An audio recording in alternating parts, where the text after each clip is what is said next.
The eviction notice was taped to the door when Jennifer Parker came home from her double shift at County General Hospital. She stood there in her nurse's scrubs, her keys still in her hand, staring at the paper that would change everything. Inside the apartment, she could hear her 3-year-old triplets laughing at something on TV, unaware that in 72 hours they would have nowhere to live. Jennifer was 34 years old, a pediatric nurse who saved children's lives for a living, but couldn't seem to save her own. This is the story of how one mother's worst nightmare became the moment that restored millions of people's faith in humanity. And it all started with a letter she almost didn't write. 6 months earlier, life looked completely different.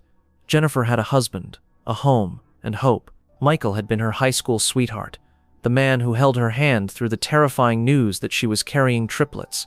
"We'll figure it out," he'd promised. "We always do." But somewhere between the sleepless nights and the crushing pressure of 3 babies at once, Michael stopped figuring it out. He started staying late at work. Then he stopped coming home at all. The divorce papers came on the triplets' 2nd birthday, along with a promise of child support that never materialized. Jennifer did what single mothers do. She survived. She worked double shifts at the hospital, 16-hour days that left her exhausted but paid the bills, barely. Her mother helped with the triplets during the day, and Jennifer collapsed into bed at night, too tired to even cry. She'd been making it work for 18 months, until her mother had a stroke. The hospital bills came first. Then her mother could no longer watch the triplets, which meant Jennifer had to pay for daycare. 3 kids, full-time daycare, on a nurse's salary in Los Angeles. The math didn't work. She cut everything she could, canceled her phone, stopped buying anything that wasn't absolute necessity, started choosing between rent and food. The eviction notice shouldn't have been a surprise. She'd been 2 months behind on rent. The landlord had been patient, but patience has limits. Jennifer had 72 hours to come up with $4,800 or leave. She had $127 in her bank account. That night, after the triplets were finally asleep in the bedroom they all shared, Jennifer sat at her kitchen table with her laptop. She'd heard about people writing to Ellen DeGeneres. It seemed desperate, embarrassing even, but desperate was exactly what she was.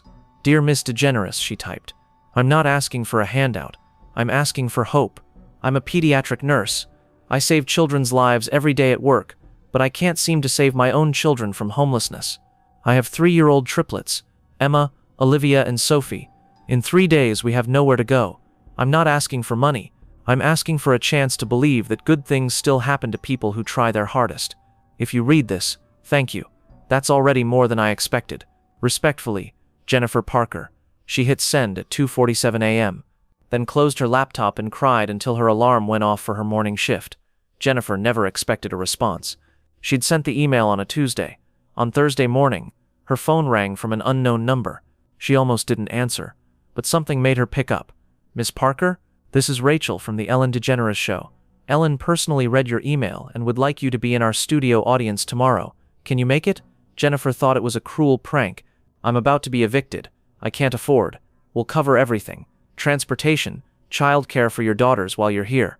Ellen really wants to meet you. Will you come?" Jennifer said yes because she had nothing left to lose. The next day, a car service picked up Jennifer and the triplets. The driver took them to the studio in Burbank, where a kind production assistant named Rachel met them. "Your daughters will be in our kids area with supervised care. Ellen wants you in the audience." Jennifer wore the only dress she owned that wasn't stained with toddler fingerprints. She sat in the 3rd row of the Ellen DeGeneres show studio, surrounded by people who had come for entertainment.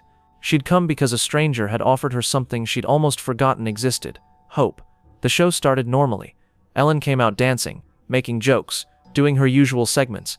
Jennifer tried to smile, to be a good audience member, but her mind kept wandering to the eviction notice, to her daughters in the next room, to the impossibility of her situation. Then Ellen said something that made Jennifer's heart stop. "We have someone very special in our audience today.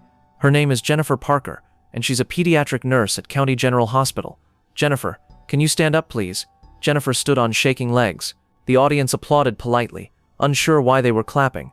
"Jennifer," Ellen said, walking toward the audience, "you wrote me a letter, and I want to read part of it to everyone here." Jennifer's face went hot. This wasn't what she expected. This felt like exposure, like humiliation. Ellen pulled a piece of paper from her jacket pocket. Jennifer wrote, "I save children's lives every day at work, but I can't seem to save my own children from homelessness. That stopped me cold." The studio went quiet. Jennifer is a single mother of 3-year-old triplets. 3 babies at once. Can you imagine? Ellen's voice carried both admiration and concern. She works 16-hour shifts at the hospital. She gave up everything to take care of her kids, and right now she's 3 days away from being evicted. You could hear the audience collectively gasp. Jennifer, I want you to come up here on stage. Right now. Jennifer's legs wouldn't move. Rachel, the production assistant, had to help guide her down the aisle and onto the stage. The lights were blinding. Ellen's hand was warm when she took Jennifer's. Tell me about your daughters, Ellen said gently.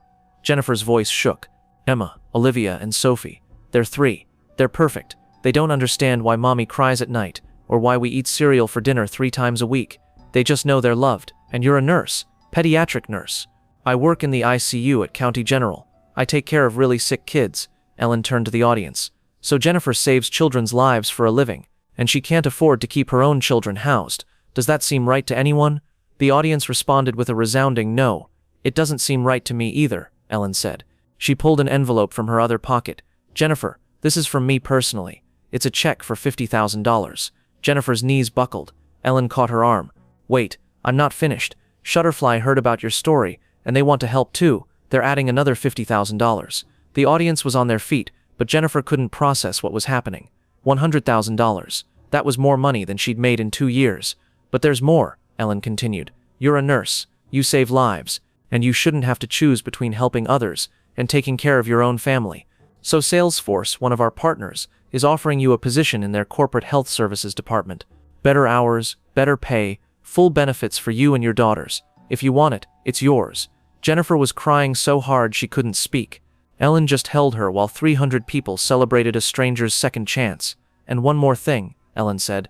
Your landlord, the one who's evicting you, we called him, explained your situation. He's agreed to let you stay, rent-free for the next year, and we're paying him directly so you don't have to worry about it. Jennifer collapsed. Not a faint, but a complete surrender to the impossible relief of knowing her babies would be safe. Ellen caught her and just held her there on national television, while this mother who had been so strong for so long finally allowed herself to break. When Jennifer could finally speak, she looked at Ellen with tears streaming down her face. Why would you do this for me? Ellen's answer was simple. Because you spend every day saving children. Today somebody needed to save you. The audience didn't just applaud. They stood, they cried, they witnessed something that transcended television. Something that reminded everyone watching that compassion isn't just a feeling, it's an action. After the cameras stopped rolling, Ellen did something that wasn't filmed. She brought Jennifer backstage to meet her daughters. Emma, Olivia, and Sophie were playing in the kids' area, completely unaware that their lives had just changed. Girls, Jennifer said, kneeling down, this is Ellen. She's a very special friend who just helped Mommy a lot. 3-year-old Emma looked up at Ellen with serious eyes. Did you fix Mommy's sad? Ellen knelt down to her level. I think your mommy is going to be a lot less sad now. But you know what? Your mommy was never broken. She was just carrying something really heavy, and now she doesn't have to carry it alone anymore. The job at Salesforce started 2 weeks later. Better hours meant Jennifer could pick up her daughters from daycare instead of scrambling for backup plans. Better pay meant they could afford fresh vegetables instead of living on pasta and canned food. Benefits meant the constant anxiety about medical bills disappeared. But the biggest change was invisible. Jennifer started smiling again. Really smiling, not the exhausted mask she'd worn for 18 months. The triplets noticed. Mommy happy now, Sophie said one morning, patting Jennifer's face with sticky toddler hands. The apartment that almost evicted them became home again. Jennifer painted the girls' bedroom purple, their favorite color. She bought them new clothes instead of relying on donations. She took them to the park on weekends instead of working double shifts. 6 months after the show aired, Jennifer wrote Ellen a thank you letter.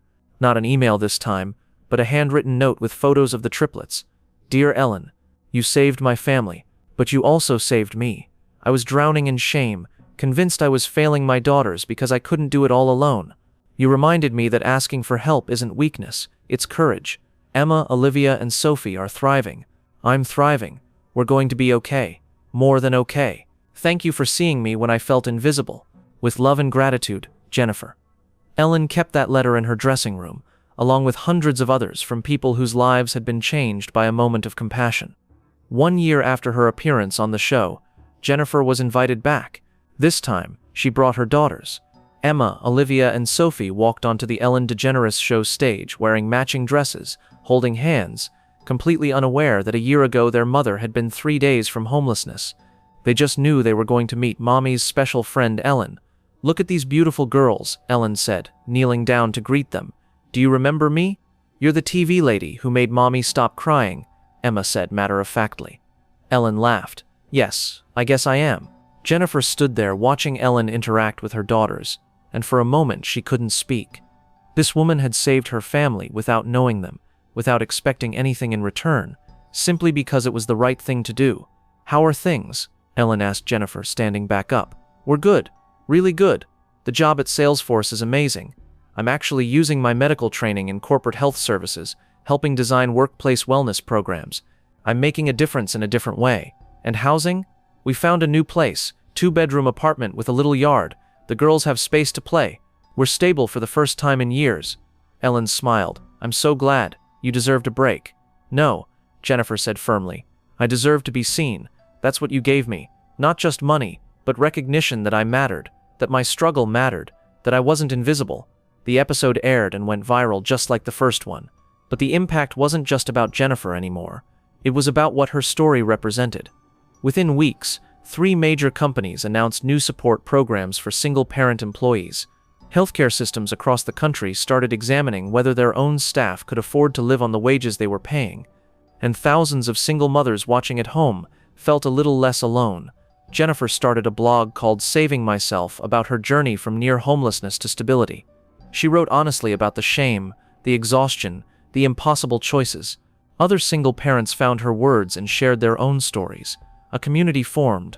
2 years after meeting Ellen, Jennifer was offered a position as Director of Employee Health Services at Salesforce, overseeing wellness programs for 70,000 employees.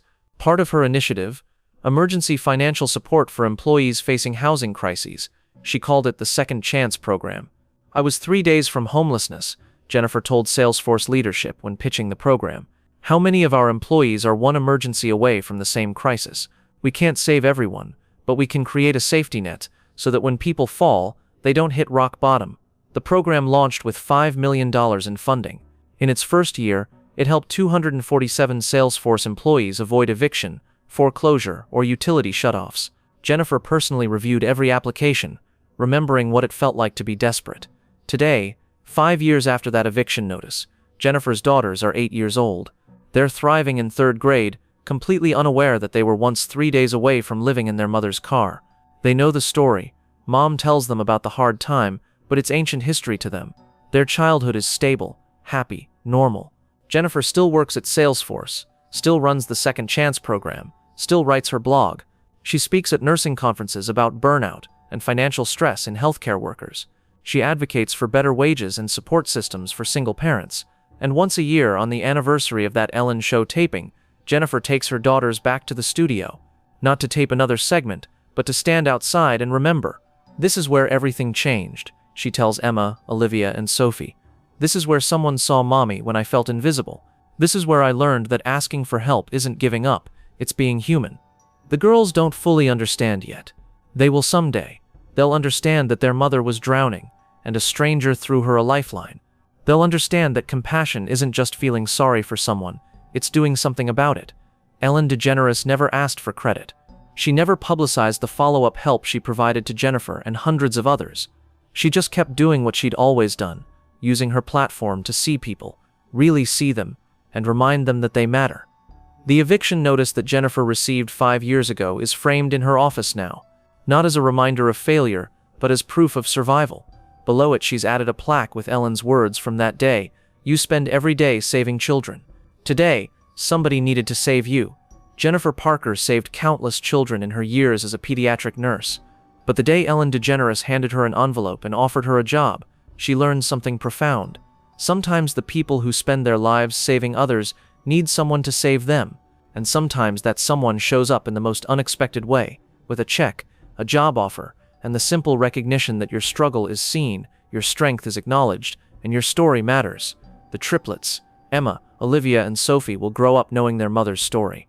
They'll know about the hard times, the eviction notice, the desperate email sent at 2:47 in the morning. But more importantly, they'll know that when their mother had nothing left, she still had courage, and that courage, combined with one person's compassion, changed everything.